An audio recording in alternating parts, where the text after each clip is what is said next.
Hello students. तो आज जो है हमारा डे 11 है यूनिट 3 का। इसमें आपको पहले आपने क्या पढ़ा था, एक्सपोनेंट्स, जो कि पूरा कॉन्सेप्ट हमारा कवर हो चुका है। आज हम यूनिट 3 का सेकंड पार्ट स्टार्ट करने जा रहे हैं। उसमें क्या है, डेटा हैंडलिंग। क्या है डेटा हैंडलिंग? पहले एक्सपोनेंट था, अब क्या है, डेटा हैंडलिंग। डेटा हैंडलिंग का मतलब क्या है कि how to handle our data. Handle कैसे करना है डेटा को। तो पहले तो हमें पता होना चाहिए कि व्हाट इज डेटा। तो डेटा क्या है, कलेक्शन ऑफ इंफॉर्मेशन। मतलब इंफॉर्मेशन का कलेक्शन जो होगा उसको हम क्या कहेंगे, डेटा। कि हमें कोई भी इंफॉर्मेशन कहीं से मिलती है तो वो पूरा हम उसको क्या कहते हैं, एक वर्ड में, डेटा। ठीक है। अब हम ये डेटा जो है वो कहाँ कहाँ से कलेक्ट कर सकते हैं। आपने डेली अपने रूटीन में भी देखा होगा कि अगर आपको किसी भी चीज का डेटा चाहिए, हम इंटरनेट से ले सकते हैं, न्यूज़पेपर से ले सकते हैं, अपने फ्रेंड से पूछ सकते हैं, कलीग से पूछ सकते हैं। मतलब हमें किसी भी चीज की इंफॉर्मेशन चाहिए, डेटा चाहिए, तो वो हम कहाँ कहाँ से ले सकते हैं, by internet, newspaper, by asking from people, है ना। तो ऐसे और भी सोर्सेज है हमारे पास। फिर है इस डेटा को हैंडल कैसे करना है। इस डेटा को हैंडल करने के लिए हमारे पास 5 स्टेप्स रहेंगे।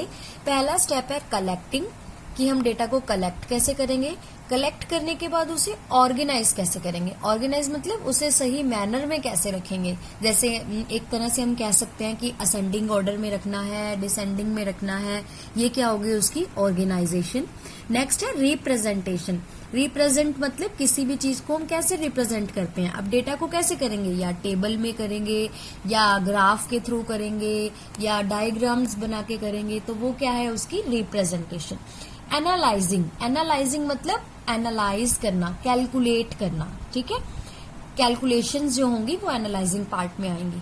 फिर इंटरप्रेटिंग। इंटरप्रेटिंग मतलब जब हमने कैलकुलेशन कर ली उसके बाद हमें रिजल्ट क्या मिला, तो वो क्या होगा, हमारा इंटरप्रेटिंग। हमें कोई भी रिजल्ट मिलेगा तो उस रिजल्ट को हम देख के क्या बताते हैं, वो क्या है, इंटरप्रेटिंग। जैसे एक हम ले मैन की लैंग्वेज में बहुत सिंपल से एग्जाम्पल लें कि अगर आप डॉक्टर के पास जाते हो और आपने ब्लड का सैंपल दिया टेस्टिंग के लिए, तो सैंपल जब उसने लिया उसके बाद आपकी टेस्ट हुई, रिपोर्ट आई। रिपोर्ट आने के बाद जो भी उसके अंदर आया, सपोज आपने एचबी टेस्ट कराना था, तो मान लो आपका जो एचबी है वो आया 9 ग्राम।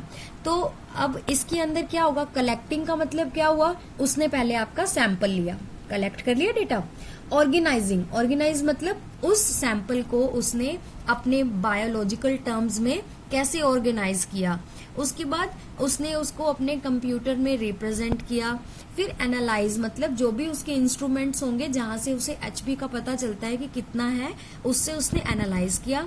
फिर हमें फाइनली रिपोर्ट दी, इंटरप्रेट किया कि आपका एचबी इतना है, या आपको मतलब आपके ब्लड में ये डिजीज है, या जो भी रिजल्ट है वो किस में आता है, इंटरप्रेटिंग में। ठीक है। तो ये स्टेप्स आपने ध्यान रखने हैं। तो सबसे पहला स्टेप हम कर रहे हैं कलेक्टिंग। तो मैंने आपको बता ही दिया कि डेटा कहाँ कहाँ से कलेक्ट होगा। कलेक्ट करना है तो सिंपल हम कलेक्ट कर लेंगे। सेकंड स्टेप है ऑर्गेनाइजिंग। अब ऑर्गेनाइजिंग में देखो, जैसे ये आपके पास दिया हुआ है, ये क्या है, टेम्परेचर दिए हुए हैं किस चीज के, 6 डिफरेंट सिटीज हैं। 2019 ईयर्स में 6 डिफरेंट सिटीज का टेम्परेचर दिया हुआ है। ठीक है। अब आपको इसमें कहा जाए कि मुझे देख के बताओ कि कौन सी सिटी का टेम्परेचर हाईएस्ट है और कौन सी सिटी का लोवेस्ट है, क्या आप बता सकते हो? नहीं। क्यों? क्योंकि इसमें सिटी का नाम ही नहीं लिखा हुआ। मतलब ये जो डेटा है ढंग से अरेंज नहीं है। मैंने बोला था ना, सेकंड स्टेप इज ऑर्गेनाइजिंग। ये स्टेप ऑर्गेनाइज नहीं है, ये डेटा ऑर्गेनाइज नहीं है।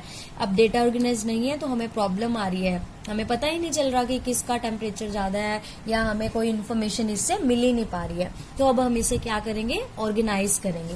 कैसे करेंगे ऑर्गेनाइज? देखो, मैंने टेबल बना दी, एक साइड मैंने सिटीज के नाम लिख दिए और एक साइड मैंने टेम्परेचर्स लिख दिए। ठीक है।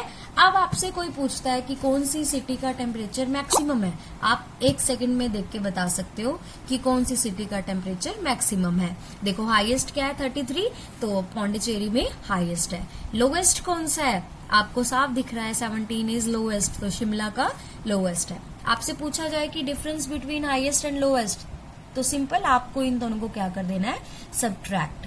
अब जब आपको यहाँ पे दिखा कि आपने मैक्सिमम और लोवेस्ट को माइनस किया तो आपको ये मिल गया 16 डिग्री सेल्सियस।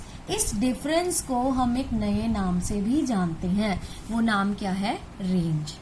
ठीक है, रेंज का मतलब क्या हुआ कि सबसे हाईएस्ट वैल्यू में से सबसे लोएस्ट वैल्यू को क्या करना है हमने? माइनस। सिंपल, आपको बस इतना याद रखना है। रेंज पूछी जाए तो सबसे बड़ी वैल्यू में से सबसे छोटी वैल्यू को माइनस करना है। जैसे ये एग्जाम्पल है मेरे पास, ठीक है। अब आपको क्या कहा जा रहा है कि ये जो एग्जाम्पल है ना, ये एग्जाम्पल किस चीज का है? किसी स्कूल के टीचर्स की एज है ये, ठीक है। किसी की 32 है, किसी की 41 है, ये एजेस है किसी सभी टीचर्स की किसी एक स्कूल के। तो आपको बताना है कि रेंज क्या है इसमें, मतलब या आपको ये बताना है कि what is the age of oldest teacher and what is the age of youngest teacher. मतलब सबसे बड़े टीचर जो मतलब ओवर एज्ड है या बुजुर्ग हैं या बड़े हैं, उनकी एज कितनी है, और छोटे टीचर की, यंग टीचर की कितनी एज है। तो आपको सबसे पहला स्टेप क्या करना है? डेटा को अरेंज करना है। अरेंज कैसे करेंगे हम? असेंडिंग ऑर्डर में अरेंज कर देंगे। देखो, इस पूरे डेटा को मैंने कैसे लिख दिया? असेंडिंग ऑर्डर, मतलब पहले छोटा, बड़ा, बड़ा, बड़ा, बड़ा। ठीक है, अब आपको क्लियर दिख रहा है। और ये जो 54 है, ये क्या होगी? ओल्डेस्ट टीचर की एज, और ये 23 क्या है? यंगेस्ट टीचर की एज। यहाँ पे आपको ढूंढना पड़ रहा था, यहाँ पे आपको सिंपल पता चल गया, ये this is smallest value, that means this is the age of youngest teacher, and this is greater value, that means this is the age of oldest teacher. अब आपको यहाँ कहा जाए कि रेंज निकालो, तो सिंपल आप इन दोनों को क्या कर दोगे? माइनस। क्या कर दोगे? इन दोनों को माइनस। देखो, रेंज आ गई, रेंज क्या आ गई? 31 ईयर्स। ठीक है, तो आपको ये पूरा कॉन्सेप्ट जो है रिवाइज करना है, और जो आपका होमवर्क है वो मैं एक पिक के थ्रू आपसे शेयर करूंगी। वो जो पिक्चर में क्वेश्चन कहा गया है पर्टिकुलर, वो क्वेश्चन आपने सोल्व करना है। वो पिक्चर मैं आपके साथ अभी शेयर करूंगी। Thank you students.